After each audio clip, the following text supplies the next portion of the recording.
Welcome to Lucid Talks. Today we're going to be talking with Ryan Hurd. Ryan Hurd is the author of Sleep Paralysis, co-editor of Lucid Dreaming, New Perspectives on Consciousness and Sleep, and founder of dreamstudies.org. He is currently serving as Director of Spiritual Development at Unitarian Society of Germantown in Philadelphia, Pennsylvania, and as lecturer in psychology and holistic studies at John F. Kennedy University. Welcome, Ryan. Hey. How are you? I love your background. Check this out. You ready? Yeah. No. That's insane. Isn't that cool? Need one of those. You know what happened to me this morning? I was having a sleep paralysis within my out-of-body body, or whatever that consciousness vehicle people define as. And I managed to go to the mirror and like slap myself a few times to snap the astral body out of that. And what woke me up was that the knocking on the door, bang, bang, bang, there was banging. And I was like, oh, cool, this is the sleep paralysis, you know, where the demons come or something. Yay! But I live upstate. It's a very friendly neighborhood. So I open the door, I look out the door first and I see like a demon family. They were like vampire family. And I'm like, oh yeah, they can't come into my house because I'm, you know, I don't want to sound too witchy, but I have super protective shields over my house at all times. So I opened the door and they were like, well, we just want to come in and see who lives here. And I was like, well, maybe can you come by later? Because right now I'm a little busy. And the demon family was like, sure, it's okay. And they left. And that was my... Cross the threshold. That's good. That was my sleep paralysis. The cool thing is that I don't get like scared of things. So for me, it's been a long time since something can spook me out there. Just there's an understanding between me and that kind of shadow. Like, okay, I don't mess with you. You don't mess with me. I see you. Goodbye, you know, kind of thing. Yeah. I mean, that's the kind of attitude that comes with experience. It's very cool. Yeah, definitely with experience, because before it was not like that. Yeah, we can get our own fears can definitely, I mean, they get in the way, don't they? Yeah, of course. And I was reading some of your experiences and those sound very scary. My early sleep paralysis experiences as a child. Yeah, I was terrified. It was kind of the classic stuff. The demon holding me down. Yeah. And feeling awake and aware, so assuming that it was real, and yeah, that was rough, and it kind of shook my preteen worldview of the seen and the unseen, and of course I could find no support for it. There's no one really to talk to about these kind of things, and that's it. There's so many taboos, I think, around that topic, around sleep paralysis, around the entities, especially, and then the sexual hallucinations or visions, or however you want to see it, the nocturnal assault piece. It's like 3 layers of taboos, and that's why people, I think, suffer alone with this stuff. Your book actually helped a little bit, because I read a lot of like what to do, the parts where you were saying what to do to wake up from it, or to have a more peaceful sleep paralysis if possible. And I think that kind of like, because it's been a long time since I have anything like a nightmare or anything like that. So I think that kind of like set the tone to dialogue, like you mentioned, instead of reacting. Because when I first heard the banging on the door, I was like, should I be scared, or no, I'm actually going to go and open the door. Like, why am I running away? So it did help in that sense. So it reminded me of that stance that I usually have, because I was out of practice, honestly, with anything horrific. Yeah. No, that is one of the things I think that a lot of people, if they can switch from fear to either curiosity or interest, or crossing that line toward where we're leaning into it rather than away from it, that's when things get interesting, I think. And we can sort of see the phenomena unfold without our fear lens projecting all over it, and making things grosser and weirder than they need to be. And so we can have these autonomous interactions with these entities, which are they part of our psyche? Are they part of the landscape? Are they part of the 5 or 8 dimensional reality? I mean, I think there's a lot of different paradigms of reality that people have about it, but whatever your paradigm is, the truth is that if we step away from fear and towards that curiosity, that's when the journey begins, you know? Yeah.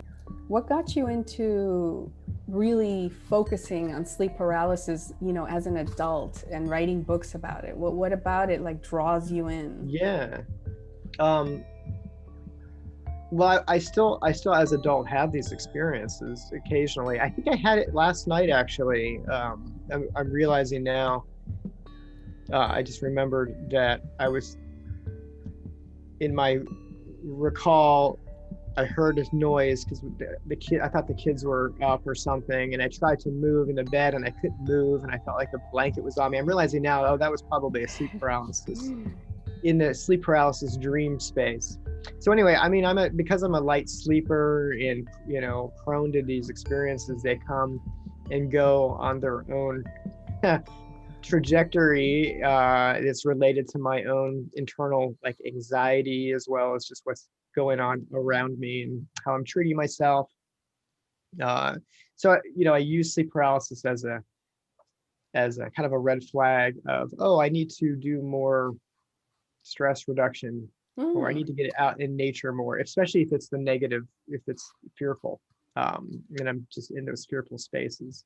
And so I was having these experiences, you know, 12 years ago, and I realized that there was no really work about it. There was no books at all that people could read from a dream work perspective, from a dream psychology perspective. You know, there's just basically a lot of academic articles, and then very, I would say, biased perspectives that either are spiritualist or pet theories about aliens, or pet theories about materialism, that it's just a silly hallucination and pay it no mind. And so I just was like, no, there needs to be something here. So I wrote it to fill that gap, because people were coming to my website, dreamstudies.org, and they were asking me about it all the time, and they didn't know even that it was sleep paralysis. They're like, I'm awake and I can't move. What is this? And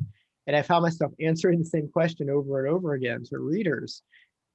So that was the big clue. And I wrote it as an ebook. The idea was just get something in people's hands that they can download and deal with and read in one sitting, you know, like you did.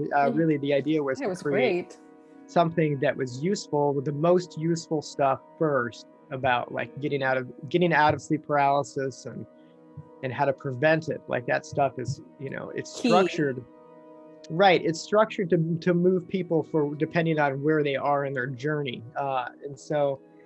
and then I have a buddy who's in the publishing industry, and he became my publisher, and so it really worked out really nicely to get that book into print. And it's been in print for 10 years, and then we redid it last year because the Spanish translation is coming out. So it was nice to revisit the manuscript and add in all the new. It's so needed in Spanish Latin cultures, because they are so religious. We are so religious. It took me a long time to get like the devil out of my psyche, you know, and my first sleep paralysis were with the devil. Yes, mine too. I mean, my mother's Catholic, and so I had that same default paradigm. Right, getting the devil out of the psyche. That's great. Yeah, there was a lot of like the sexual stuff, deals with the devil scenarios, and it used to like really screw with my head until I took a big hard look at religion in my life, God, Jesus, devil, all those things that my mom, you know, instilled in me, and I took the positive and I kept it, because obviously I do believe I do believe that God and some sort of spirituality is important as a solid base, especially in the world of, you know, anxiety and unsafety. I find a lot of comfort in these things, and I'm putting them into my kids too, because it also helps in dreams, nightmares, sleep paralysis, lucid dreams. It's that thing where there's something more powerful than that entity that protects you, at least in my world. That's how it is. Like nothing can go through that. Like that's the direct connection I have, and they're nothing compared to that. So that's helped me for so long. That's so good to hear. And I tell people in the book that, and that's a big piece of my work, is to encourage people to explore their own beliefs, because especially childhood beliefs, because we have a lot of riders as adults that are unconscious, I believe. And so if we have a paradigm from childhood that we haven't explored as an adults and integrated it kind of with new perspectives, because we've changed, we've grown, we see the world differently now. And so looking at the core beliefs, and like you were saying, like keep the stuff that still is vital and get rid of the stuff that is stale and no longer applicable, because faith changes, and we're always changing, no matter if you're an atheist or a theist or a panpsychist. I mean, it's all a snapshot, and we all have multiple paradigms simultaneously, even when we have a pretty clear idea of how we think the universe is structured. There's a lot of materialists who believe in ghosts after the sun goes down. And the problem with that is that they don't have this kind of perspective. There's no protections, because they don't believe in a rationalist perspective of supernatural entities, so they don't research what protections are. And so there's a lot of people who believe in science, and then when they get scared, they default to this like kind of childlike, vulnerable state of, oh, there are scary things that I don't understand, but there's a victimhood role. And so that unprotected nature, I think, is a powerful piece of this sleep paralysis experience for the negative aspects of it. And that's where we move into the fear and the victimhood and the paralysis itself, if they're physically being held down is what it feels like. And so they're creating a shadow. They're creating a shadow when they negate, when they say something like it's just me, it's just a part of me, it's nothing more, and this whole rational process happens, and then they stuff it into a closet again. And I think that's the part that's unhealthy. Yeah, right. So conscious exploration of your beliefs, making peace with your beliefs, and in understanding, this is how I was raised, and maybe I'll never be able to completely disown that, but I can work with it and make it vital again. And make it resonant, and take the positive aspects that comes with these traditions and these beliefs. And that's a big piece of it, I think. And then we can, because sleep paralysis moves to these really transcendent places too. I mean, people have positive contact with angelic figures and ancestral figures, healing figures, that people who figures that give information, healing, power, it's shamanic. And so essentially, I think the negative sleep paralysis experience is basically a victimized shamanic initiation that's incomplete. And so once we realize we can turn it, there's other relationships we can have to this gateway, which takes us to other worlds. Your words just reminded me of a shamanic sleep paralysis I had that I hadn't classified as a sleep paralysis, but it was. Now that I think of it, I was laying in bed and I wanted to wake up and I couldn't move. And when I look up, there's a Native American old man sitting. Sitting with his legs crossed. Sitting with his legs crossed. And he was hovering he was hovering next to me, and he was playing a drum. And he, just like in a sleep paralysis, kind of like stopped me from trying to get out. So I'm back in like paralyzed. And he said, "Don't move, I am dream tracking."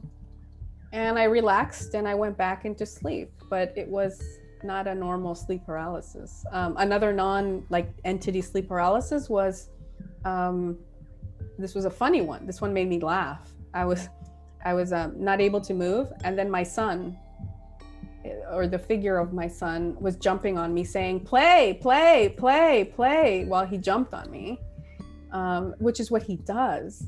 So I was laughing inside. I think I laughed myself awake, because I was like, this wasn't an entity. This was my son, the way he usually tortures me when I'm sleepy and I don't want to play with him. But yeah, it can become in so many different forms. I think it's so important for people to open their minds into what, like, it doesn't have to be the way with the entities and the demons. And like yesterday's experience, this morning's experience that I had, even then, it doesn't have to be the way it used to be, I guess. Even your own sleep paralysis can shift with your perspective. So be open to it. Yeah. That's so cool. And for me also, learning how to use liminal objects has been something that over the last, I'd say 10 years, I've been working with.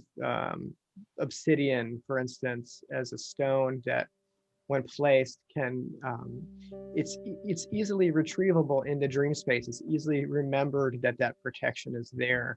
There's certain, and it's, magical objects, they work in the dream space. And when we're stuck and when we're fearful, remembering that we placed liminal objects can be protections, because this is what they're for. Those spaces, they traverse the realms, and so looking up where your objects are, right? This one has followed me into dreams. Yeah. That's so. Yeah, that's it. That's so coins, crosses, of course. There's all kinds of different traditional ones used around the world. But that has been for me another key. Yeah, from crystals, I've often encountered guides in dreams, so it's always a positive experience, actually. That's so cool. Yeah, crystals. I mean, absolutely. Yeah, I think that so many people forget that these stones they show up in the dream realms, and that their powers are strong in those realms. Like pets too, I've heard people that their cats have retrieved them from scary experiences in the dream, or in a sleep paralysis even, or in an astral projection too. Oh, nice. Mm-hmm. That's nice. I had an encounter with my long dead dog, 20 years gone, just a couple of weeks ago in a dream. And it was so nice to see her and pet her and be like, oh, you came to visit. Yeah, I've had visits from my doggies. They look different though. Like one had a cape, and like a hat and a cape, but it was the doggie that had passed away. I don't have pets because your dream figures are always on Halloween. They're always knocking on your door. Yeah, yep. It was like it felt like a Halloween parade this morning. I felt like, oh, it's like when all the families were all dressed up. My son, the youngest one, sees things like my sister used to. Like we went to the cemetery and he kept saying, I don't like the people. I hate the people. There's people. And there was nobody. It was an abandoned cemetery. So it freaked me out. I took him out of there. Lo and behold, he had his first nightmare. He's 2 that evening. And I realized he brought home something. So I did my cleansing again. But I have to be careful with him. He's, I don't know, some kind of either a psychopomp or just psychologically sensitive to energy in some way. I don't know. Thin boundaries. Something, yeah. And plus it was around Halloween, like a week before. And my other son is a huge dreamer too, but he's more like cool about it. Like, oh, I don't want to talk about it. Yeah, there were monsters, whatever. He doesn't really want to discuss yet, but he does know that I love dreams. So yeah, he's conscious of it because he's always saying things like, why are you a dreamer? Or when you grow up, do you want to be a dreamer? I'm like, oh, really great. So he's aware that it's important to me, which I think at some point it'll click,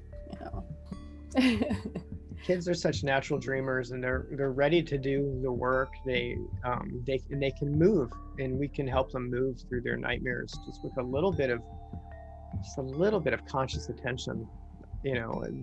Those scripts in our culture that we find ourselves even saying sometimes, oh, it was just a dream. You know, those are the damaging remarks that prevents people's self-growth. I've even caught myself saying things like that at times when it Me was too. inconvenient, because it was inconvenient to deal with it in the moment. And it's funny how it kind of comes out.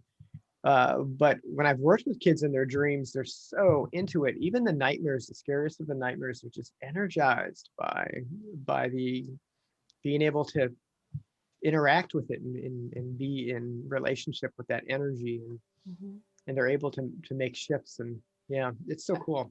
I think that's the key. I think everything is about building a relationship.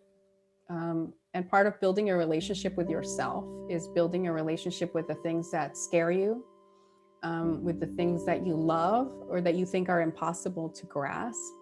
Because all of these can be, shoved into the shadow at some point, and it'll be used against you, so to speak, by yourself.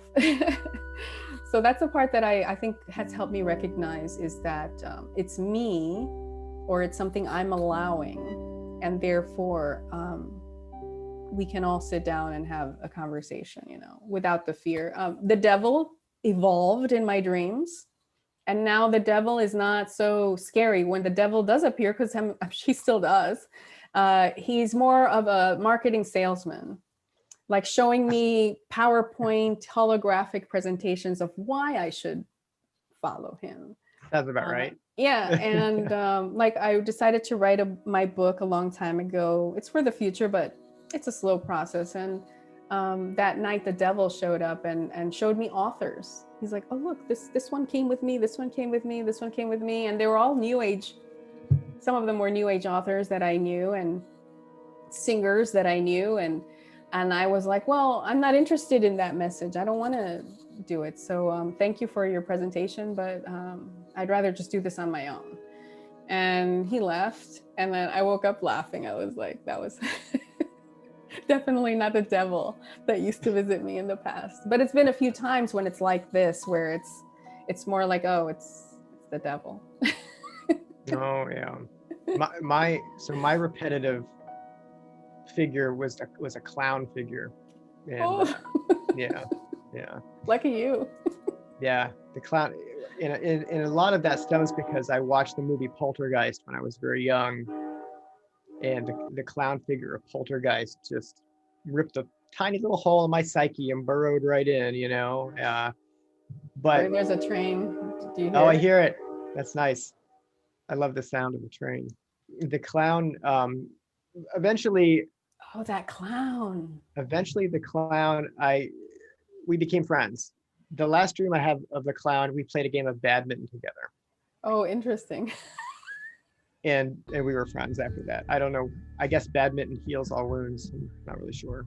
A lot of people, like you said, don't know that they're having a sleep paralysis, which I always think is interesting. I do get those people that say, I don't know what it is. Can you please tell me what it is? It was somebody sitting on my chest. What's going on? And I'm like, oh, it's a sleep paralysis, But it's just so funny how a lot of people don't even know. There's always going to be, you belong to those groups, right? Where people just come in just like, how do I lucid dream? Or can I astral project? Or was this an astral projection? They're probably like, what was I attacked or possessed by an entity?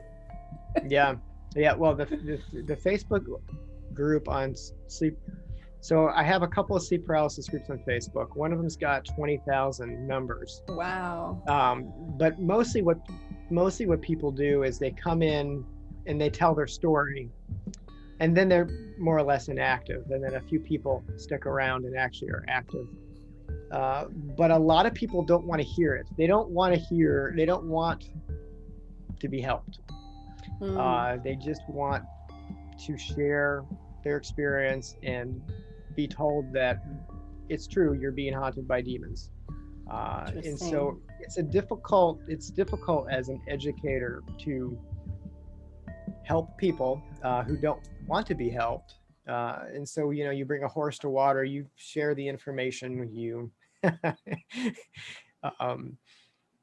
provide the links and but it's tough. A lot of people just want to be terrorized, I think, and that's just where they're at. Yeah, it's definitely an issue when I've tried to explain also what is sleep paralysis. So I understand, like, because I also dealt with a lot of people where you like you said, you can try to guide them, but unless they really, really, really want to, which is 1 in a million or sometimes a billion, I get frustrated, honestly. With the little time that I have with my kids, I was growing more and more frustrated with that. And I decided to just step back and be like, you know what, I'm just going to go to creating short films the way I used to about dreams. Nice. And probably that would give tools in a different way, Yeah. but sleep paralysis is kind of inspired me to create something for it, because that would be an interesting little movie. Yeah. There's not too much out there that depicts I'd say the full spectrum of the phenomena. Most of the shorts and the documentaries are pretty biased towards just keeping people in a fearful place, which is unfortunate. But yeah, there's a huge opening for artistic expression.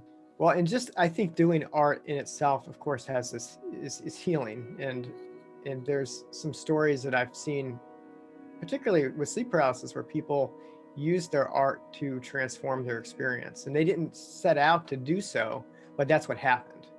Their art was the thing that allowed them to step back from fear and move towards the object you were saying, towards curiosity or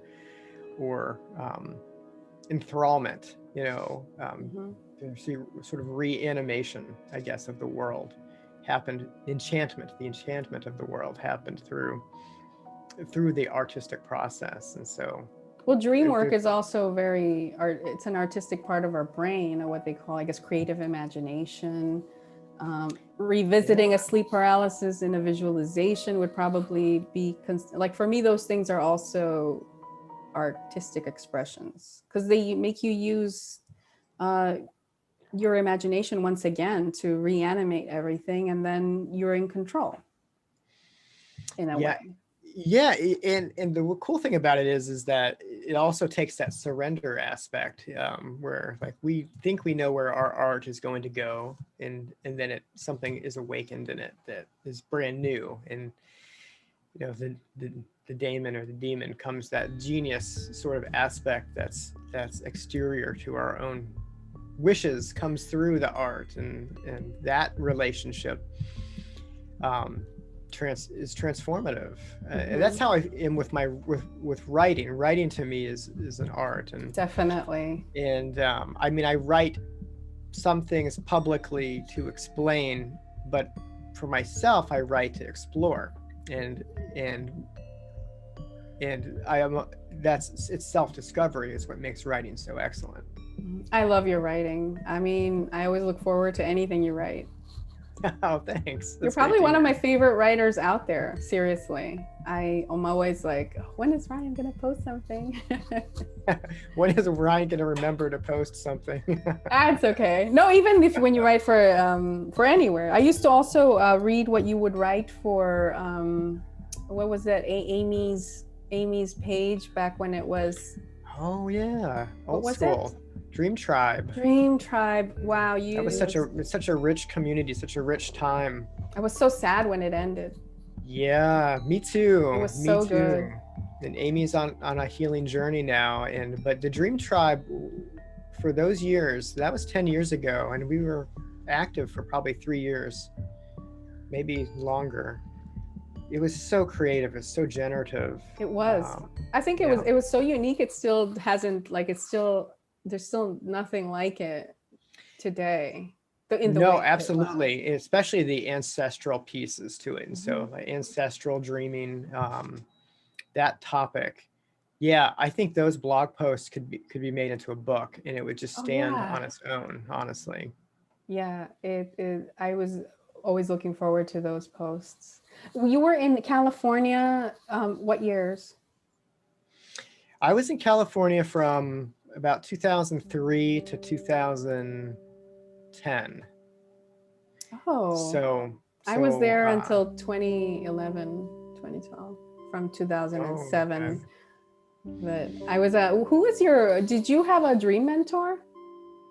I have a few of them, and I was really lucky because grad school in California and San Francisco was just full of dream mentors and teachers. Jeremy Taylor is key, and he died, I guess, 2 years ago now.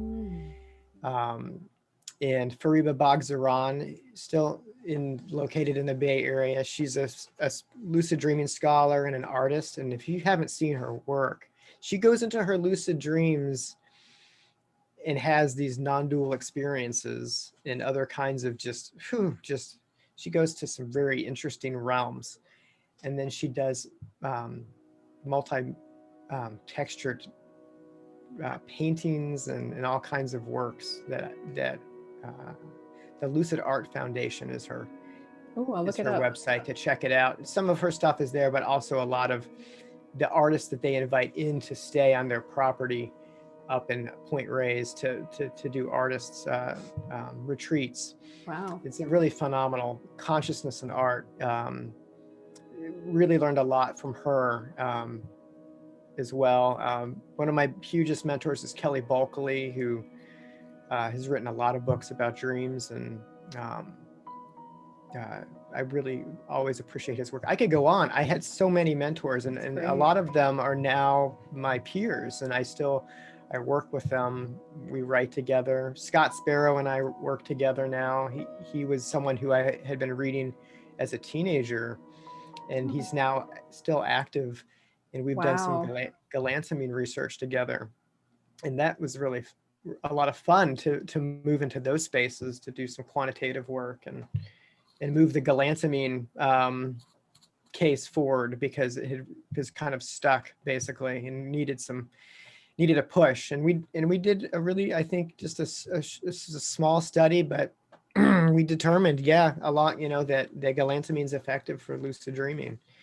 And then Stephen LaBerge came up with a study pretty much the same time. It was published within weeks of ours, and his study with Kristen Lamarcas showed the same results, that it was like a 2 or 3 times increase in the chance of having a lucid dream with galantamine taken in the middle of the night. So anyhow, it's just to say that California was just such a rich place of incubation for me, and I miss it. Me too. It's where I learned how to do dream work the proper way, I guess, and then made it my own.